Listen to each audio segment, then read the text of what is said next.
जिस अंदाज में देश में चुनाव हो रहे हैं और जिस अंदाज में ईडी कार्रवाई कर रही, बड़ा खूबसूरत शेर है। कभी कांग्रेस का राज हुआ करता था, आजकल भारतीय जनता पार्टी की टूटी बोल रही है कि तुमसे पहले भी कोई शख्स यहाँ तक नसीब था जिसे अपने खुदा होने का उतना ही है। हम बार बार ये कह रहे हैं कि जनता से बिना पूछे अगर कांग्रेस भारतीय जनता पार्टी कहती है 400 पार जाएंगे, तो ये काम तो जनता का है। तो जनता क्या सोचती है, आज हम कांग्रेस के 2 विधायक हैं, हेमंत कटारे साहब हैं जो विधानसभा में नेता और प्रतिपक्ष उपनेता हैं, और साथ में नितिन राठौर साहब हैं। हम दोनों से बात करें। भाई साहब बहुत बहुत स्वागत है। सागर का शानदार hotel, royal palace, swimming pool, Kohinoor restaurant, diamond bar के साथ AC luxury room, banquet hall एवं कॉर्पोरेट जगत के लिए मीटिंग हॉल। तो अपने यादगार पलों को बनाएं और भी खूबसूरत। होटल रॉयल पैलेस के साथ हमारा पता है किला कोठी, राजघाट रोड, तिली, सागर, मध्य प्रदेश। मैंने एक लाइन जरूर बोली, दौर सबके आते हैं, वक्त सबका आता है, लेकिन सत्ता का गुमान नहीं हो रहा। बिल्कुल आपकी बात से सहमत हूँ। दौर सबके आते हैं और इतने वर्षों कांग्रेस का दौर रहा, लेकिन गुमान नहीं रहा, क्योंकि दौर लाने वाली जनता हो। और जब जनता ही प्रताड़ित होने लग जाए, जब जनता जो हमारे देश की अगर नींव है तो हमारे देश का किसान है, और जब किसान ही प्रताड़ित होने लग जाए, जो वादे किसानों से किए जाएं वो पूरे ना हो, तो निश्चित रूप से कहीं ना कहीं जिसको हम एक अंडर करंट कहते हैं, मुझे लगता है पूरे देश में इस वक्त एक अंडर करंट है कि ऊपर से दिख तो रहा है, लोग बड़े आश्वस्त हैं और भारतीय जनता पार्टी के लोग गुमान में है कि वो तो जीत ही रहे, लेकिन जनता सर्वोपरि है। और अगर कहीं अंडर करंट है और जनता जो इसको लग रहा है कि कहीं ना कहीं उनके साथ छलावा हो रहा है, विधानसभा में भी जो वादे तमाम किए गए थे, बहनों के नाम पे, किसानों के गेहूं समर्थन मूल्य की जो बात की गई, तमाम वादे जो भारतीय जनता पार्टी ने किए थे, कहीं ना कहीं जनता के साथ छलावा है। और मुझे लगता है कि जनता इस बार जवाब देने के मूड में है, क्योंकि जनता शांत है, और जब शांत होता है तो कहीं ना कहीं विद्रोह की भावना भी होती है। मुझे ऐसा लगता है कि आने वाले समय में निश्चित रूप से इस बार देश की जनता और हमारे प्रदेश की जनता बदलाव करके रहेगी, और इस बार कहीं ना कहीं कांग्रेस मजबूत होगी और भारतीय जनता पार्टी कमजोर होगी। ये मुद्दों से भटकाव भी है, बात महंगाई की नहीं हो रही, बात बेरोजगारी की नहीं हो रही, बात राम मंदिर की हो रही। राम मंदिर में सबकी आस्था है, लेकिन कहीं ना कहीं मुद्दों से भटकाव है क्या? देखिए, राम मंदिर में हम सबकी आस्था है, आपने भी बोला, और हम सब राम भगवान को मानते हैं, लेकिन भारतीय जनता पार्टी हमेशा ही जो जनहित के मुद्दे होते हैं, जो जनता से संबंधित मुद्दे होते हैं, उनको कहीं ना कहीं दूसरी दिशा देने की कोशिश करती है, और धार्मिक रूप से जो धार्मिक भावनाएं भड़काने का काम करते हैं। और जब भी अगर अब किसान बात करेगा कि समर्थन मूल्य, तो वो कहेंगे कि मंदिर बन के रहेगा। जब बहनें अपने राशि जिनकी सब बात की गई उसकी बात करती हैं, तो वो कहेंगे मंदिर बन के रहेगा। तो मेरा कहना है कि ये जनता को समझना है, हमारे नौजवानों को समझना है कि किस दिशा में उनको अपने भविष्य को ले जाना है, बहनों को समझना है किस दिशा में उनको अपने देश और प्रदेश को ले जाना है। मेरा कहना है कि जनता इस बार समझ चुकी है, और कितने भी मुद्दों को ये भटकाने का प्रयास करें, धर्म के नाम पर वोट मांगे, मुझे लगता है कि जनता इस बार जो मूलभूत जनता की भावना है उस पर विचार करके ही वोट करेगी। और आने वाले समय में आप देखेंगे कि इस बार प्रदेश में और देश में बदलाव जरूर होगा। मतलब बुंदेलखंड को लेकर क्या देखते हैं आपको? सागर भी है, खजुराहो है, टीकमगढ़ है, दमोह है।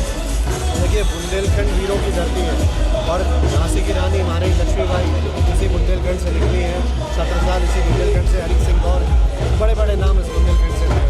तो बुंदेलखंड के लोग इस वक्त मन बनाकर बैठे हैं कि जो उनके साथ पहले से जो छलावा हो रहा है। आज बुंदेलखंड की सबसे बड़ी समस्या है कि नौजवानों के पास रोजगार नहीं है, सूखे के हालात होते हैं, खेती के लिए कोई व्यवस्थाएं नहीं है, सिंचाई के लिए बेहतर व्यवस्थाएं नहीं है, तो किसान हमारा अपने आप में परेशान है। तो बुंदेलखंड के लोग इस बार मन बना के बैठे हैं कि बुंदेलखंड का यदि विकास करना है तो हमें कांग्रेस को लेकर आना पड़ेगा, क्योंकि कांग्रेस ने सही मायने में विकास हमेशा इतने सालों में किया है। भारतीय जनता पार्टी ने केवल कांग्रेस पे 70 साल में क्या किया इसके आरोप तो लगाए, लेकिन उन्होंने काम कुछ नहीं किया। जब काम की बात होती है तो वो कहते हैं कि राम मंदिर का नाम है। इसलिए जनता इस बार अब समझदार है, जागरूक है, हमारे नौजवान जागरूक हैं, वो समझते हैं और इस बार सही तरीके से निर्णय करेंगे, समझदारी से निर्णय करेंगे, जिससे आने वाले समय में बदलाव हो। भाई साहब, हमारे साथ युवा नेता और इस वक्त कांग्रेस ने युवाओं को बागडोर दी है। हेमंत कटारे साहब, बहुत बहुत स्वागत है भाई साहब। युवा बिल्कुल पूरी ताकत से राहुल गांधी ने बागडोर छोड़ी है। क्या बदलाव देखेंगे, अब परिवर्तन देखने को मिलेगा मध्य प्रदेश में?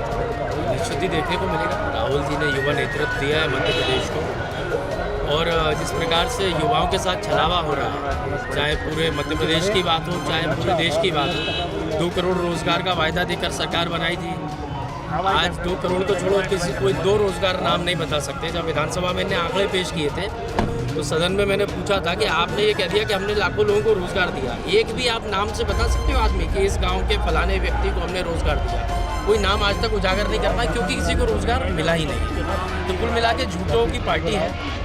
लंबी फेंकना, लंबी बातें करना, झूठों और मुद्दों पे चुनाव नहीं लड़ते। आमने सामने का मुद्दा होना चाहिए जिसके लिए एक विधायक बन के आता है व्यक्ति। उन मुद्दों पे चुनाव नहीं लड़ते। कभी सेना के नाम पे चुनाव लड़ेंगे, सर्जिकल स्ट्राइक के नाम पे, कभी झूठा जुमला दे देंगे 15 लाख का तो उसके नाम पे चुनाव लड़ेंगे, कभी भगवान की आड़ में चुनाव लड़ेंगे। वास्तविक ज़मीनी मुद्दों पे, रोजगार के मुद्दों पे, महंगाई के मुद्दे पे चुनाव नहीं लड़ती। जब क्योंकि अब एक सीट मिली थी 2019 में, आपने ठीक क्यों लगाया? मिली थी, मतलब है एक सीट है। अब क्या लगता है कि कुछ सीटें बढ़ेंगी अपनी कांग्रेस की? बिल्कुल, एक सीट तो हमारी मजबूत है। वहाँ तो बीजेपी जो है परेशान है दिन रात, सारे नेता वही घूमते। आज वहाँ के जो मेयर हैं, छिंदवाड़ा की बात कर रहा हूँ, उनने आज वापस नकुल नाथ जी के समर्थन में बयान दे दिया। इससे यह तो स्पष्ट हो गया कि भारतीय जनता पार्टी दबाव की राजनीति कर रही है। कोई व्यक्ति प्रेम से जाता तो क्यों अपने बयान से पलटते हैं? तो कहीं ना कहीं उनके ऊपर दबाव पुलिस का, सीबीआई का, इनकम टैक्स का, ईडी का, जो भी लगाया वो बीजेपी जानती होगी। लेकिन उनके दिल की भावना आज भी कांग्रेस और कमलनाथ जी और नकुलनाथ जी के साथ वो निकल करके आ रही है। इसी प्रकार से, क्योंकि ग्वालियर चंबल अंचल से आता हूँ मैं वहाँ पे भी कह सकता हूँ कम से कम 2-3 सीटें वहाँ भी निकलने की आज की फाइट की। मुरैना में क्या हालात देखते हो? मुरैना में ये हालात है कि बीजेपी वालों के आंसू निकल आए अभी से। वो रोज़ एक आदमी को तोड़ने की कोशिश कर रहे हैं। कभी किसी को मंत्री का ऑफर देते हैं, कभी किसी को कोई ऑफर देते हैं, किसी को खरीदने की कोशिश कर रहे हैं, क्योंकि ये घबराहट है। अगर मान लीजिए बीजेपी आश्वस्त होती कि 400 सीटें आ रही हैं, तो रोज़ एक कांग्रेस के व्यक्ति को क्यों शामिल करते हैं? वो वहाँ पर उनके बीजेपी कार्यालय में आपने देखा होगा, वीडी शर्मा जी और मोहन यादव जी प्रत्येक दिन नियम बना करके 1-2 व्यक्ति को दबाव दे करके तोड़ के शामिल करते हैं। ये घबराहट का संकेत है। कहीं ना कहीं उनके कॉन्फिडेंस में कमी है। और 400 पार का नारा सिर्फ नारा है, वास्तविकता में 200 की भी पीछे रह जाएगी। गुना में क्या देखते हैं? मतलब गुना में इस बार ताकत से लड़ रही कांग्रेस? गुना में कांग्रेस सीट निकाल करके लाएगी, और पिछली बार शायद 1.5 लाख के करीब जीती थी। इस बार मैं समझता हूँ 2.5 लाख के आसपास जीतना चाहिए। क्या देखते? पूरी ताकत, पूरा परिवार आ गया मैदान में, सुन लिया था। कोई भी चुनाव लड़ता है निश्चित ही सब अपना परिवार और सब पूरा ताकत लगाता है। चुनाव साम दाम दंड भेद सब किया जाता है, लेकिन उससे कोई फर्क, वो पहले भी आया था पूरा परिवार, पहले भी ताकत लगाई थी। लेकिन हमारे कांग्रेस के प्रत्याशी बहुत मजबूत हैं, और वहाँ पे हम सब लोग पूरी पार्टी, अभी हमारे प्रदेश अध्यक्ष जी भी आज अभी शिवपुरी पहुँच रहे हैं दौरे पर, तो हम लोग पूरी ताकत से वहाँ प्रचार कर रहे हैं। निश्चित ही हम लोग लाखों में जीत करके आएंगे। खजुराहो में जिस अंदाज में आपकी जो गठबंधन दल है उसका ध्यान में व्यवस्थित जी कैसे देखते हैं? देखिए कि खजुराहो जो हमारी सीट इंडिया गठबंधन के तहत हमने समाजवादी पार्टी से गठबंधन में उनको दी थी, और चूँकि जैसा कि सामने आया कि शायद उनका एक सिग्नेचर के नाम पर फॉर्म निरस्त कर दिया है, तो मैं समझता हूँ इतनी छोटी सी की बात पर किसी भी व्यक्ति को चुनाव लड़ने से वंचित किया जाना, मैं नहीं समझता कि संवैधानिक अधिकारों का सम्मान है। चुनाव होना चाहिए था। अगर एक साइन रह गया, मैं तो इतना देखा कई बार कई सारे वो चीज़ें छूट जाती हैं, तो बाद में रिटर्निंग ऑफिसर उनको बुला करके पूरे कार्यालय में फॉर्म कंप्लीट करवा देते हैं। आपने भी देखी होगी, प्रक्रिया यही होती है। ऐसा थोड़ी कि एक कमी निकाली और फॉर्म रिजेक्ट कर दिया। ये तो निश्चित दिख रहा है कि डॉक्टर बाबा साहब भीमराव अम्बेडकर का जो संविधान है उस पर आक्रमण कर रही है भारतीय जनता पार्टी, और कहीं ना कहीं आगे चल करके वो इस संविधान को भी ख़त्म करने के, उनके एक पूर्व मंत्री हैं हेगड़े जी, जिन्होंने ये बयान भी दिया कि हम 400 इसलिए ऊपर लाना चाहते हैं क्योंकि उसके बाद हम संविधान को ख़त्म करने में कायम वो हो जाएंगे, सक्षम हो जाएंगे। तो उनकी मंशा साफ है, उनका किसी चीज़ में कोई विश्वास है, ना बाबा साहब में आस्था है, ना संविधान में आस्था है, और ना लोगों में आस्था है। उनकी इलेक्टोरल बॉन्ड में ही आस्था है, वो सामने आएगी जनता के। बहुत बहुत धन्यवाद भाई जी, धन्यवाद। तो ये दबाव की राजनीति हो रही है। एक बड़ा अच्छा शेर है कि डाकू कवि ने पेड़ से स्रोता बांधे 8 और छाती पर बंदूक रखी, किया का पाठ बोल में वैभव। शायद दबाव की राजनीति है और छाती पर बंदूक रख के जो है दबाव की राजनीति की जा रही। यही दोनों विधायकों ने कहा। फिलहाल उन्होंने कहा बुंदेलखंड भी जीतेंगे और मध्य प्रदेश में बहुत बेहतर प्रदर्शन करेंगे। दुबे, सागर एक्सप्रेस न्यूज, सागर। होटल विनायक रेस्टोरेंट एवं residency, open restaurant, AC non AC room, party hall, conference hall एवं समस्त आधुनिक सुविधाओं के साथ मैरिज गार्डन। पता याद रखें, महिंद्रा शोरूम के बाजू से NH 44, बामौरा, सागर, मध्य प्रदेश।